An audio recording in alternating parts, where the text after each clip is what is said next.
بسم الله الرحمن الرحيم. الحمد لله رب العالمين، والصلاة والسلام على سيدنا ومولانا أبي القاسم محمد. اللهم صل على محمد وآل محمد وآله الطيبين الطاهرين المعصومين المظلومين المنتجبين الأخيار، ولعنة الله على أعدائهم الأشرار. أما بعد، فقال الله تبارك وتعالى في كتابه المبين: بسم الله الرحمن الرحيم.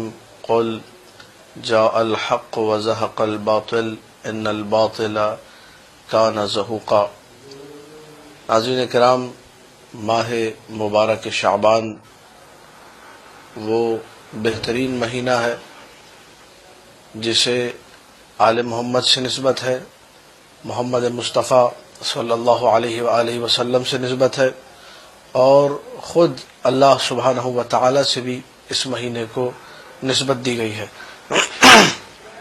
تاریخ نے جب اس مہینے کا ذکر کیا تو مختلف روایات مؤرخین نے ذکر کی، محدثین نے اپنی جگہ پہ ذکر کی، حتیٰ مؤرخین نے لکھا کہ یہ مہینہ کتنا باعظمت مہینہ ہے، یہ کتنا عظیم الشان مہینہ ہے، اور اس مہینے کے باعظمت ہونے کے لیے شیعیان حیدر کرار کے لیے اتنا ہی کافی ہے کہ ان کے وقت کے امام کی ولادت کا مہینہ یہی مہینہ ہے۔ ماہ شعبان المعظم میں ایک ایسی رات، 15 شعبان کی رات، نیمہ شعبان کی رات، جس میں آمد اس ہستی کی ہوئی جس ہستی نے اہل باطل کے تمام عزائم کو خاک میں ملا دیا، جس نے کائنات کی تمام ظلمتوں میں نور خدا ہونے کا ثبوت دے کر اہل باطل کو یہ بتایا کہ باطل ہمیشہ سے مٹنے کے لیے ہے، اور اہل باطل کی تمام وہ کوششیں جس سے وہ نور اسلام کو مٹانا چاہتے تھے، نور اسلام کو خاموش کرنا چاہتے تھے، بتا دیا کہ باطل مٹنے کے لیے ہے، اور نور خدا اور کلمت اللہ اور بقیت اللہ ہے جو ہمیشہ سربلند رہے گا، بلند و بالا رہے گا۔ نور خدا ہے کفر کی حرکت پہ خندزن، پھوکوں سے یہ چراغ بجھایا نہ جائے گا۔ قائم آل محمد صلوات اللہ وسلام علیہ کی ولایت باسعادت سب کی خدمت میں تبریک اور تہنیت پیش کرتا ہوں، اور چاہوں گا آل محمد کے چاہنے والوں سے، امام زمانہ کی خوشنودی کے لیے اعمال انجام دینے والوں سے، کہ جس قدر ہو سکتا ہے اس مہینے میں، خاص طور سے ماہ شعبان المعظم میں، امام زمانہ کی حفاظت کے حوالے سے جو دعا پڑھی جاتی ہے سلامتی امام زمانہ کے لیے: اللہم کل ولیک الحجۃ ابن الحسن صلواتک علیہ وعلی آبائہ فی هذه الساعة وفی کل ساعة ولیا وحافظا وقائدا وناصرا ودلیلا وعینا حتی تسکنہ ارضک طوعا وتمتعہ فیہا طویلا۔ اس دعا کو بار بار پڑھیں، مسلسل پڑھیں، اپنے نماز، اپنی دعاؤں، اپنے نماز کے قنوت میں اس دعا کو شامل کرے تاکہ مسلسل آپ کا تعلق سرکار سے برقرار رہے۔ اس مہینے کی عظمت کے لیے بہت ساری دلیلیں ہیں، بہت سارے شرف ہیں جو اس مہینے کو نصیب ہوئے ہیں۔ ایک تو سب سے پہلی بات، ماہ شعبان کا جو نام ہے، لفظ شعبان، امیر المؤمنین صلوات اللہ وسلام علیہ کا فرمان گرامی ہے: سماہ شعبان ربنا، یہ نام شعبان کا ہمارے رب نے رکھا ہے، اللہ نے خود اس مہینے کا نام شعبان رکھا، لتشعب الخیرات فیہ، کیونکہ ہر قسم کا خیر اس میں تقسیم ہوتا ہے اور بڑھتا ہے۔ تو آل محمد کے چاہنے والوں کے لیے اس سے بڑا خیر کیا ہوگا کہ وقت کے امام کا جو ظہور بابرکت ہے، جو ولادت باسعادت ہے، ولادت منور ہے، وہ اسی مہینے کے اندر واقع ہوئی ہے۔ یہ سب سے بڑا خیر ہے، اور خیر العمل یہی ہے کہ انسان آل محمد کی خوشنودی کے لیے کام کرے، امام زمانہ کے لیے کام کرے۔ لہٰذا مومن کرام کو چاہیے کہ اس مہینے کی عظمت کا ادراک کرے اور خیرات کو سمیٹنے کی کوشش کرے۔ یہ مہینہ ہی خیرات کی تقسیم کا مہینہ ہے۔ شعبان یعنی خیرات کی تقسیم، شعبان یعنی نیکیوں کی تقسیم، شعبان یعنی عظمتوں کی تقسیم، شعبان یعنی برکتوں کی تقسیم۔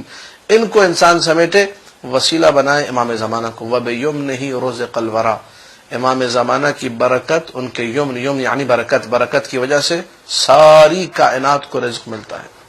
کسی کو کائنات میں اگر رزق مل رہا ہے امام زمانہ کی وجہ سے، تو شعبان خود ایک رزق ہے من جانب اللہ مومن کے لیے، جس کی حیات کو اللہ نے طولانی کیا اور شعبان کا معظم مہینہ دیکھنا اس کی زندگی میں قرار دیا۔ یہ وہ مہینہ ہے جو کہ اس کے لیے باعث برکت ہے۔ تو امام زمانہ صلوات اللہ وسلام علیہ کو وسیلہ بنائے اور کوشش کرے کہ اس مہینے میں جتنا ہو سکے خیرات کو سمیٹے۔ اللہ کے رسول نے یہ جملہ کہا الشعبان الشہری، ایک مقام پر کہا الشعبان الشہری و شہر اللہ، میرا بھی مہینہ ہے، اللہ کا بھی مہینہ ہے۔ جس چیز کی نسبت رسول کی طرف ہو جائے خود بخود وہ چیز اللہ کی طرف منسوب ہو جاتی، کیونکہ رسول کا تو ہر عمل خدا اس کو اپنی طرف نسبت دیتا ہے۔ وما رمیت اذ رمیت ولکن اللہ رما، اے رسول جب تم نے تیر پھینکا، جب تم نے تیر چلایا، تم نے نہیں چلایا، اللہ نے چلایا۔ تو وہ مہینہ، وہ چیز جسے اللہ کا رسول اپنا کہہ دے تو وہ خود بخود خدا کا ہو جایا کرتا ہے۔ اسی لیے اس مہینے کا ایک خاص اہتمام یہ ہے، چونکہ نسبت اس کو محمد مصطفیٰ صلی اللہ علیہ وآلہ وسلم سے، انسان پوری کوشش کرے اس مہینے کے اندر کہ جس قدر ہو سکتا ہے رسول خدا کی دعا کو اپنے شامل حال کرے۔ بس یہ آخری جملے، اسی پر میری گفتگو تمام ہو جائے گی۔ کائنات کا ہر فرد بشر اس بات کا خواہاں، اس بات کا خواہش مند ہے کہ اللہ کے رسول ہاتھ اٹھا کر میرے لیے دعا کر دیں۔ اللہ کے رسول نے رہتی دنیا تک کے لیے دعا کر دی، کہا الشعبان الشہری رحم اللہ من اعاننی فی هذا الشہر، شعبان میرا مہینہ ہے، خدا اس پر رحمت کرے جس نے اس مہینے میں میری مدد کی۔ رسول اللہ کی مدد آپ کیسے کر سکتے ہیں؟ میں کیسے کر سکتا ہوں؟ روزہ رکھ کے، صدقہ دے کر، نیک اعمال انجام دے کر۔ آل محمد کی محبت میں جو کام آپ انجام دیں گے اس مہینے میں وہ اعانت رسول خدا ہے۔ رسول اللہ کی امت جب اچھی بن جائے گی، یہ سب سے بڑی اعانت ہے جو رسول اللہ کے لیے ہے، اور خود بخود اللہ کے رسول کا جو اٹھا ہوا ہاتھ ہے، جو ان کی زبان مبارک سے جملے ادا ہوئے رحم اللہ، وہ ہر فرد بشر جو کہ رسول اللہ کی اعانت کرتے ہوئے روزہ رکھ رہا ہے یا قرآن پڑھ رہا ہے یا کوئی بھی نیک عمل انجام دے رہا ہے، سب کے لیے یہ دعا شامل حال ہو جائے گی۔ اور جب روزے کا حکم بیان ہوا اور ان صدقات و خیرات کا حکم بیان ہوا، آخری جملہ امیر المومنین نے ارشاد فرمایا کہ میں نے جب سے یہ سنا کہ اللہ کے رسول نے کہا ہے کہ شعبان میرا مہینہ ہے اور جس مہینے میں روزہ رکھے گا وہ در حقیقت میری کمک کرے گا، میں نے عہد کیا کہ میں زندگی بھر کبھی شعبان کا روزہ نہیں چھوڑوں گا۔ یہ امیر المؤمنین سلام اللہ علیہ کی طرف سے اہتمام تھا ماہ شعبان کے لیے، رسول کی آواز پر لبیک کہتے ہوئے میں اور آپ بھی شیعان حیدر کرار ہے، سیرت مولا علی پر عمل کریں، سیرت رسول اکرم پر عمل کریں، اور کوشش کریں کہ اس شعبان المعظم کے مہینے کو ویسے منائیں جیسا ہمارا مولا چاہتا ہے۔ السلام علیکم ورحمۃ اللہ وبرکاتہ۔